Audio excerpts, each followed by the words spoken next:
गांव की कच्ची मिट्टी, चूल्हे की आंच और सुबह की पहली किरण में एक लड़की अपने कमरे के कोने में बैठी थी। हाथ में एक पुराना मोबाइल, होठों पर एक सवाल और दिल में एक तूफान। नेहा सिंह राठौर सिर्फ एक नाम नहीं, एक सदा है। वह सदा जो पगडंडियों से निकलकर पार्लियामेंट तक पहुंची। वह आवाज जो राग नहीं, इनकलाब है, जिसने अपने कमरे की दीवारों के बीच मोबाइल के कैमरे को ही मंच बना लिया। और जब वह बोली तो सिर्फ गाती नहीं, जगह देती है। किसी ने कहा यह लड़की सिर्फ गाती है, मगर वक्त ने कहा यह लड़की सवाल उठाती है।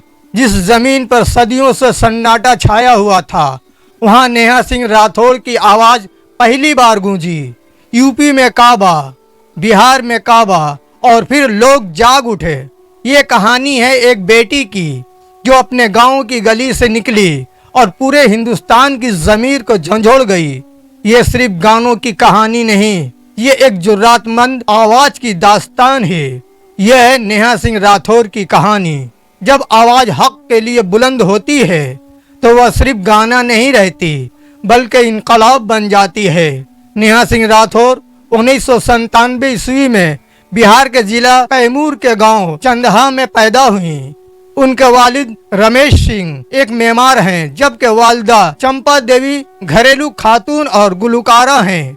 नेहा ने अपनी इब्तदाई तालीम मकामी स्कूलों से हासिल की और बाद में कानपुर यूनिवर्सिटी से BSc की डिग्री हासिल की। नेहा ने 2019 में भोजपुरी लोकगीतों की कंपोजिशन और गायकी का आगाज किया। उन्होंने अपने गानों की वीडियोस मोबाइल फोन से रिकॉर्ड करके फेसबुक पर अपलोड करना शुरू किया। 2020 में जब कोरोना वायरस की वबा ने मुल्क को लपेट में लिया तो उन्होंने यूट्यूब चैनल शुरू किया ताकि समाजी मसाइल पर रोशनी डाल सकें। नेहा के गाने सिर्फ तफरीह नहीं, बल्कि समाजी बेदारी का जरिया है। यूपी में काबा और बिहार में काबा जैसे गानों में उन्होंने बेरोजगारी, बदउनवानी और खवातीन के मसाइल को उजागर किया।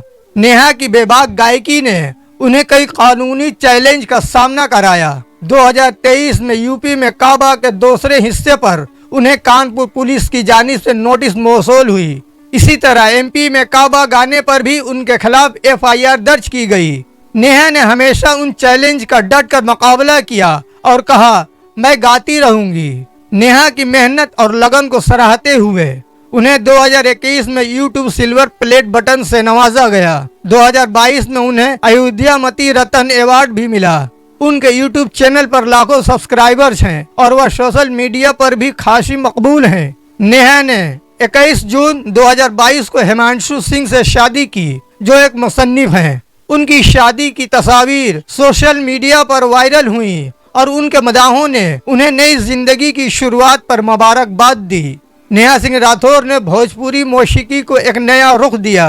उन्होंने लोकगीतों को समाजी बेदारी का जरिया बनाया और अवामी मसाइल को उजागर किया। उनकी गायकी ने नौजवानों को मुतासिर किया है कि वह भी समाजी मसाइल पर आवाज उठाएं। नेहा सिंह राठौर की कहानी हमें सिखाती है कि एक आवाज भी तब्दीली ला सकती है। उनकी गायकी सिर्फ मौसीकी नहीं, बल्कि एक तहरीक है। नेहा ने हमें याद दिलाया कि बोलने की कीमत होती है, लेकिन खामोशी की सजा उससे कहीं ज्यादा भारी होती है। वह अपने दुपट्टे में लिपटे अल्फाज से इनकलाब बुनती हैं, कभी तंज, कभी लोक संगीत और कभी एक बहादुर माँ की पुकार बनकर। नेहा अब सिर्फ एक फनकार नहीं, एक नजरिया है, एक तहरीक है। और शायद कल जब तारीख लिखी जाएगी तो इसमें सिर्फ वजीरों, राजाओं और रानियों का जिक्र नहीं होगा, बल्कि उस गांव की उस बेटी का भी नाम होगा जिसने गीतों में इनकलाब लिखा। एक आवाज जो कभी खामोश ना हो। तो ये थी नेहा सिंह राठौर की अनकही कहानी। मजीद ऐसी ही इल्मी व अदबी वीडियोस के लिए हमारे चैनल आपकी सोच को सब्सक्राइब लाजमी करें। मिलते हैं अगली वीडियो में। आदाब।